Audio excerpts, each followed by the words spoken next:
আসুন আমরা যে সালাম দিই সালামের মধ্যে কিছু ভুল করে থাকি। আমরা কিছু ভুল করি আপনার সালাম দেওয়ার ক্ষেত্রে। এই ভুলগুলো আপনাদের সম্মুখে উপস্থাপন করব। 1 নাম্বার, আমরা ভুল উচ্চারণে সালাম দিই। কি উচ্চারণে সালাম দিই ভাই? সালাম আলাইকুম, সালাম আলাইকুম, ভুল উচ্চারণে সালাম। এটাকে আমি বলি এটা পলিটিক্যাল সালাম, সুন্নতি সালাম নয়। ঠিক না বেঠিক করে বলেন না? এটা বর্তমান পলিটিক্যাল সালাম হয়ে গিয়েছে। সুন্নতি সালাম হচ্ছে আসসালামু আলাইকুম ওয়া রাহমাতুল্লাহি ওয়া বারাকাতুহু। এই জন্য আমরা শুদ্ধ করে সালামটা শিখে নিব। আজকে আমরা আমাদের সন্তানদেরকে গান শিখাই, সঙ্গীত শিখাই, বাবা বাবা মা খালু চাচা 1000 বার শিখাই, কিন্তু একবার সালাম দিয়ে আমরা সালামটা শিখাই না। ঠিক না বেঠিক জোরে বলুন না?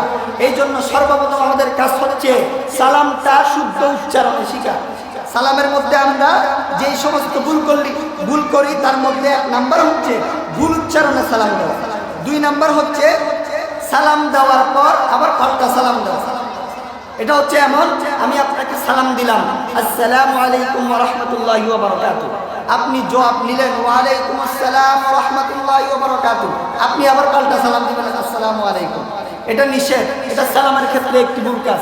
যত বড় মান্যগণ্য ব্যক্তি হোক, যত বড় পীর সাহেব হোক, যত বড় নেতা হোক, যত বড় মেম্বার হোক, যত বড় চেয়ারম্যান হোক, যত বড় মন্ত্রী হোক, যত বড় এমপি হোক, যত বড় প্রেসিডেন্ট হোক না কেন, আপনাকে যখন সালাম দিবে আপনি শুধুমাত্র জবাবটা দিবেন, ফিরে সালাম দেওয়া এটাও সালামের ক্ষেত্রে একটি ভুল কাজ। ঠিক না ঠিক জোরে বলুন না?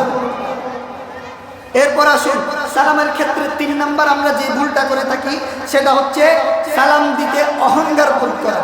অহংকার করা অর্থাৎ আমরা অনেক সময় দেখা যায় সমাজের উচ্চ পদস্থ কোনো পদের মধ্যে আসি, অনেক সময় দেখা যায় আমি বড় পীর সাহেব, আমি বড় মুফতি সাহেব, আমি বড় শিক্ষক, আমি বড় চেয়ারম্যান, আমাকে সালাম দিবে, আমি কেন সালাম দিব? এই ধরনের অহংকার বোধ অন্তরের মধ্যে অনেকের জাগে কি জাগে না? জোরে বলেন, জাগে কি জাগে না? আরে ভাই, আল্লাহ রাসূল সাল্লাল্লাহু আলাইহি সাল্লাম দুজাহানের বাদশা ছিলেন, তিনি ছোট ছোট বাচ্চাদেরকে সালাম দিয়ে সালাম শিক্ষা দিতেন। সুবহানাল্লাহ। নেতা কর্মীকে সালাম দিবে, কর্মী নেতাকে সালাম দিবে, পীর সাহেব মুরিদকে সালাম দিবে, মুরিদরা পীর সাহেবকে সালাম দিবে, শিক্ষক ছাত্রকে সালাম দিবে, ছাত্র শিক্ষককে সালাম দিবে। এটাই হচ্ছে রাসূলের আদর্শ, এটাই হচ্ছে আল্লাহর বিধান, এটাই হচ্ছে কোরআনের বিধান, এটাই হচ্ছে ইসলামের বিধান। ঠিক না ঠিক জোরে বলুন না? সালামের ক্ষেত্রে 4 নাম্বার আমরা যে ভুলটা করে থাকি, কেউ সালাম দিলে শুধুমাত্র মাথা নাড়িয়ে জবাব দেওয়া। অর্থাৎ আমরা অনেকে সালাম দিই আসসালামু আলাইকুম ওয়া রাহমাতুল্লাহ, আমরা অনেক সময়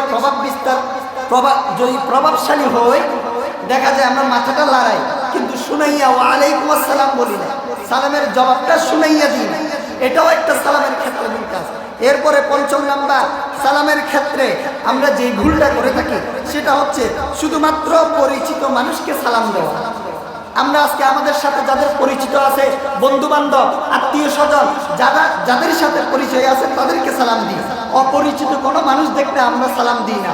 এটাও একটা ভুল কাজ।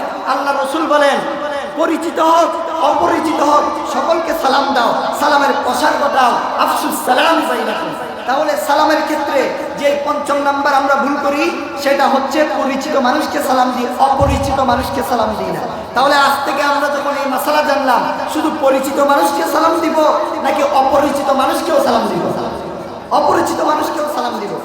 6 নাম্বার আমরা সালামের ক্ষেত্রে যেই ভুলটা করে থাকি সেটা হচ্ছে পরিবারের সদস্যদেরকে সালাম না দেওয়া। এটাও একটা সালামের ক্ষেত্রে ভুল কাজ। আজকাল দেখা যায় আমি বাহিরের সবাইকে সালাম দিই, অনেক মানুষকে সালাম দিই, আমার নেতাকে সালাম দিই, আমার বন্ধুকে সালাম দিই, আমার উস্তাদকে সালাম দিই, কিন্তু আজকাল আমার পিতা মাতাকে সালাম দিতে আমি লজ্জা বোধ করি। ঠিক না ঠিক জোরে বলি না? পিতা মাতাকে সালাম দিই না, ঘরের পরিবারের সদস্যকে সালাম দিই না, নিজের আপন ভাইকে সালাম দিই না, আপন বোনকে সালাম দিই না, আমার স্ত্রীকে সালাম দিই না, এইভাবে ঘরের পরিবারকে আমরা সালাম দিই না। এই জন্য বর্তমান 90% ঘরের মধ্যে শান্তি নাই। ঠিক না ঠিক জোরে বলি না? আজকে যদি আমরা বাহিরের মতো নিজের পরিবারের মানুষকেও সালাম দিতাম তাহলে আল্লাহ তাআলা এই সালামের বদৌলতে আমাদের পরিবারের মধ্যে শান্তি নাযিল করতো কি করতো না? জোরে বলেন, করতো কি করতো না? এটা হচ্ছে 6 নাম্বার সালামের ক্ষেত্রে আমাদের ভুল। 7 নাম্বার সালামের ক্ষেত্রে আমরা যেই ভুলটা করে থাকি সালামের ধারাবাহিকতা রক্ষা না করা। সালামের ধারাবাহিকতা রক্ষা না করা। রাসূলের আদর্শ হচ্ছে আগন্তুক ব্যক্তি অপেক্ষমান ব্যক্তিকে সালাম দিবে, দাঁড়ানো ব্যক্তি বসা ব্যক্তিকে সালাম দিবে। এটাই হচ্ছে সালামের ধারাবাহিকতা। অনেক সময় আমরা সালামের ধারাবাহিকতা রক্ষা করি না, এটাও একটা সালামের ক্ষেত্রমূল কাজ। এরপর 8 নাম্বার, পা ছুঁয়ে কাউকে সালাম করা। 8 নাম্বার, পা ছুঁয়ে কাউকে সালাম করা। আজকালকে দেখা যায় আমরা পা ছুঁয়ে সালাম করি। মূলত সালাম হচ্ছে মুখে, পায়ে নয়। সালাম হচ্ছে মুখে, পায়ে। সালাম হচ্ছে আসসালামু আলাইকুম ওয়া রাহমাতুল্লাহি ওয়া বারাকাতুহু, এটাই হচ্ছে সালাম। পায়ে যেটা করি সেটা হচ্ছে কদম বুসি, সেটার নাম সালাম নয়। আজকাল আমরা সালামকে পায়ের মধ্যে নিয়ে গিয়েছি, এত আমরা নিকৃষ্ট জাতি হয়ে গিয়েছি, আমাদের মন মানসিকতা এতই খারাপ হয়ে গিয়েছে, যেটা জবানের জিনিস সেটা আমরা পায়ের তলায় নিয়ে গিয়েছি। ঠিক না ঠিক করে বলুন। এরপর 9 নাম্বার, সালামের ক্ষেত্রে যে ভুলটা আমরা করে থাকি, সালামের বাক্যের বাহিরে অতিরিক্ত বাক্য উচ্চারণ করা।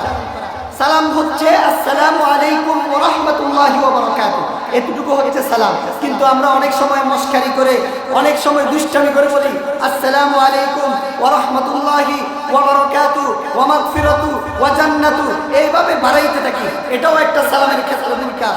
সালাম হচ্ছে হাদিস ভিত্তিক, সালাম হচ্ছে রাসূলের সুন্নতের সালাম হচ্ছে আসসালামু আলাইকুম ওয়া রাহমাতুল্লাহি ওয়া বারাকাতুহু।